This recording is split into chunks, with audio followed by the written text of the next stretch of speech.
안녕하십니까. 동호회지 TV 시청자 여러분, 최정현입니다. 네, 안녕하십니까. 임성수입니다. 자, 요즘에 우리 초고층 공동주택이 많이 이렇게 건축되고 있는데, 보면 우리 대구에도 보면 저기 대구역 근처, 볼리 내거리 그쪽에도 많은 것 같고. 근데 이 초고층 공동주택을 보면 이 중간층이 하나가 비었어요. 예, 세대가 예. 없는 층이 예. 있더라고요. 예. 이게 좀 어떤 피난과 좀 관련이 있는 시설입니까?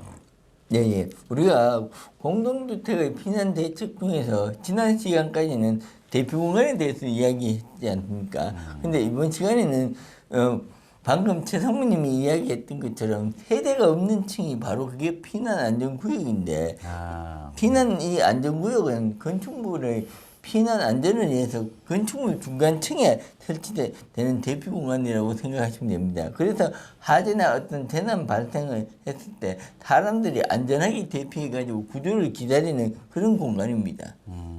그렇다고 이제 공동주택 모두가 이렇게 네. 피난 안전구역이 설치되어 있는 건 아니잖아요. 그럼 이제 이게 어디 설치 대상은 있을 것 같은데 그건 어떻습니까, 이거는?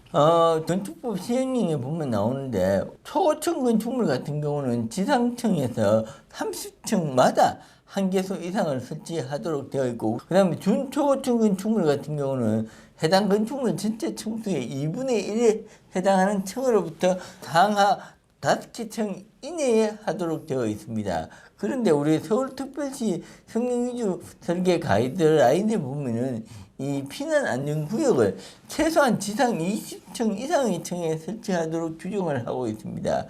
그리고 우리가 피난층 또는 지상으로 통하는 직통 계단을 설치하는 경우는 제외가 가능한데, 그런데 우리가 법적으로는 피난 안전구역 제외가 가능하지만 대부분 다 안전을 고려해서 설치하고 있습니다.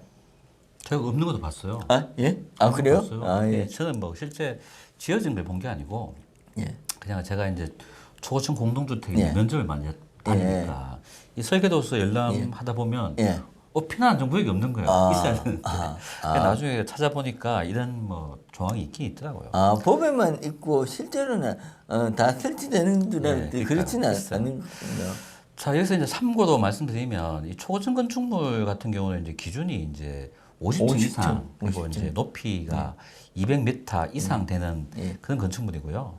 그러니까 준초고층 같은 경우는 이제 30층 이상이거나 49층 이하, 그 정도가 준초고층이거든요. 그러니까 보통 우리가 이제 주위에서 보는 초고층 공동주택이라고 얘기하는 거는 다 49층, 49층. 정확하게 얘기하면 준초고층. 그렇죠. 준초고층이죠. 이제 근데 그래도 이제 피난 안전성 확보를 위해서 이제 피난 안전구역을 설치하고 있고 이게 보시면 아시겠지만 이게 이제 한 층이 늘어지면서 바로 그냥 피난 안전구역이 하나 더 생기는 거예요. 그러니까 50층 이제 경제적으로만 따지면 그죠? 한 층을 더 높여봤자 이제 실 이득이 없는 거죠. 그래서 이제 분양가가 올라가겠죠. 또 50층 넘어가면 이런 피난 안전구역 말고도 각종 이제 피난 관련된 이런 제재가 법적 제재가 되게 많을 거예요. 그래가지고 아마 대부분 49층이 아닌가. 49층, 48층. 그죠. 이런 생각을 좀 합니다. 자, 그러면 우리가 이제 피난 안전구역은 좀 뭔가 좀 다른 게 있을 것 같다는 이 생각이 좀 들어요. 어떤 구조가 되어 있는지 한번 얘기해 주시죠. 건축물의 피난 방화 구조에 관한 규칙 제8조 2에 나오는데, 건축물의 한 개 층을 대피 공간으로 해야 하며, 이때는 기계실 같은 건축 설비를 설치하기 위한 공간과는 같은 층에 둘 수 있도록 되어 있습니다. 그런데 우리 소방청에 나오는 우리 성능위주 설계 가이드라인을 보면은 기계실 같은 경우에 출입문을 이중문으로 설치를 하도록 하고 있습니다. 그리고 서울특별시 성능위주 설계 가이드라인을 보면 조금 더 나아가서 문을 더불어 60분 플러스 차열방어 문을 설치하도록 되어 있습니다. 그렇구나. 요게 이제 보시면 이제 우리 초고층 공동주택에 있는 피난 안전구역 층이거든요. 재난 횡lum실이라든가 소방 펌프실이 여기 있네요. 그러니까 나머지 세대는 없고 딱 이런 정도 되네요. 자, 그러면 다음은 또 뭐죠? 두 번째는 건축물의 내부에서 피난 안전구역으로 통하는 계단은 특별 피난 계단의 구조로 해야 되고, 이 특별 피난 계단은 피난 안전구역을 거쳐서 상하층으로 갈 수 있는 구조로 하여야 합니다. 즉 특별 피난 계단에 지나가서 가지 않도록 반드시 피난구역 안으로 들어갈 수 있도록 하여야 합니다. 제가 이 부분이 정말 궁금했어요. 어떻게 하면 지금 직통으로 가고 있는 계단을 중간을 막아서 이렇게 할 수 있는가? 이렇게 했는데 이제 제가 실제 한번 현장을 가보니까 이 중앙에 그냥 벽체로 그냥 막아놨더라고요. 그걸 몰랐어요. 바보야 바보. 세로로 해서 지나갈 수가 없고 반드시 안으로 들어가서 안으로 통과해서 다시 나올 수밖에 없는 구조로 하라는 겁니다. 그렇죠. 그렇네요 보니까. 자, 이게 뭐 벽체로만 막나요 이게 그냥? 이게 벽체로 구역하는 것이 일반적인데 난간으로 구역하는 현장도 일부 있는 걸로 알고 있습니다. 초창기에. 초창기에. 그런데 현재 소방청에서 나오는 우리 가이드라인에 보면은 우리가 연돌 효과로 인한 어떤 연기 확산 방지를 위해서 특별 피난 계단을 상하부로 반드시 분리하도록 되어 있습니다. 이렇게 안전을 생각한다면은 벽체로 구역하는 것이 맞다고 생각합니다. 또한 우리가 피난 안전구역 하부 계단에도 배연 설비를 설치하는 게 좋은데, 왜냐하면 우리가 주택 건설 기준 등에 관한 규정 제16조 3항에 보면은 계단 진영 아파트 계단실 최상부에다 배연구를 설치하도록 하는 규정이 있는데, 요걸 준용을 해가지고 계단이 분리됐으니까 이 하층부 계단에도 추가로 설치해 주는 게 좋을 것 같다는 그런 생각을 해봅니다. 설치 실제 안 하죠? 그렇지. 이게 규정이 없으면 또 안 하는데, 그렇죠. 이런 거 이제 안전을 고려해서 계단실에 어떤 우리가 또 연기가 배출될 수 있도록. 원래 개념 자체가 이제 계단실에 연기가 차게 되면 그게 이제 그렇죠. 배출하려고 빠져나가서 그런 개념이니까. 계단의 안정성을 높이기 위한 거죠. 그러니까 중간을 막으면 이제 확실히 연돌 효과 이런 거는 좀 효과가 좀 있을 것 같고, 그리고 이제 피난 안전구역 밑에서 계단실에 이제 연기가 차면은 그 밑에 거주하는 사람들 대피가 힘드니까 저기 이제 아까 그 배연구라든가 이런 게 좀 있는 게 좋을 것 같아요. 자, 그럼 나머지는 보면 이제 이게 피난 안전구역이 어차피 이렇게 그 한 층이 이제 없으니까 세대가 아니거든요. 그러니까 뭐 상하부에 이제 단열재 설치하는 건 뭐 당연한 것 같고 그죠. 나머지 한번 기준도 이야기해 주시죠. 내부 마감 재료는 당연히 불은 재료로 하도록 되어 있고, 비상용 승강기는 피난 안전 구역에서 승하차할 수 있는 구조로 되어야 되고, 그리고 그 수준도 한개소 이상 그 비상 조명등도 설치하도록 되어 있습니다. 그리고 관리사무소라든지 방재센터 등과 연락할 수 있는 통신시설도 설치해야 합니다.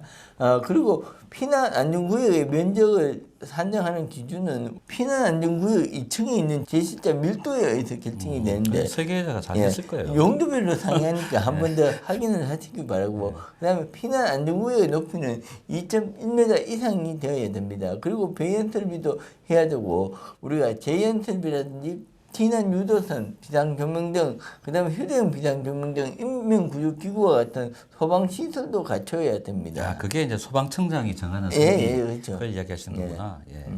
자, 그러면 우리가 이제 피난 안전구역이 있으면 이제 또 이제 우리 피난용 엘리베이터 이것도 어떻게 운영해야 되는지 이것도 문제를 한번 이야기해야 될 것 같아요.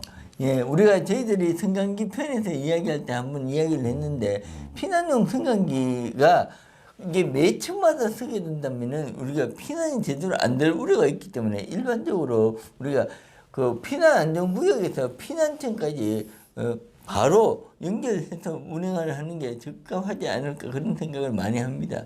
그렇죠. 그러니까 이게 우리가 이 초고층 공동주택 같이 중간에 이제 피난층이 한 군데 있는 경우 같은 경우에 그 피난 안전구역 그 상부에 거주하신 분들은 그 직통계 그렇죠. 특별 피난 계단 통해 가지고 그 피난 안전구역 빨리 대피를 하시고 거기서 피난용 그 승강기를 통해서 이제 지상으로 그렇게 해야 신속한 그죠. 좀 피난이 빨리 피난할 수 있을 것 같습니다. 그죠.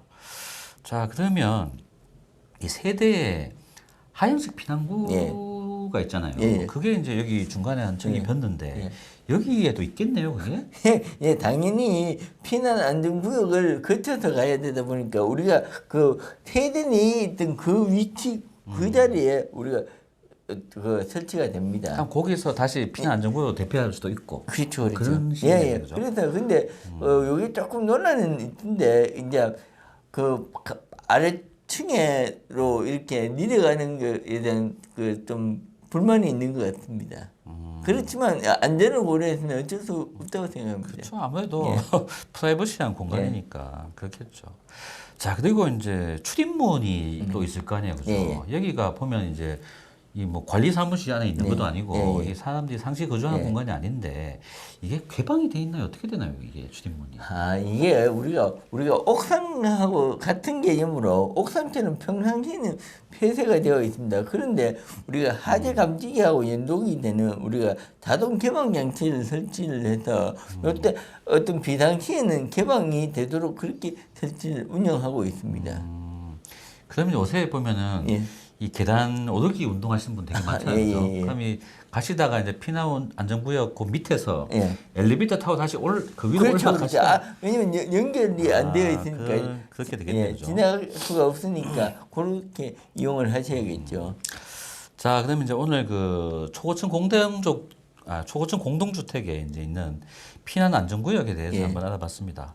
우리가 감리업무를 하면서 이렇게 피난과 관련된 사항은 좀 제 기능을 발휘할 수 있도록 좀 확실하게 우리가 그 점검을 했으면 좋겠습니다. 감사합니다. 예.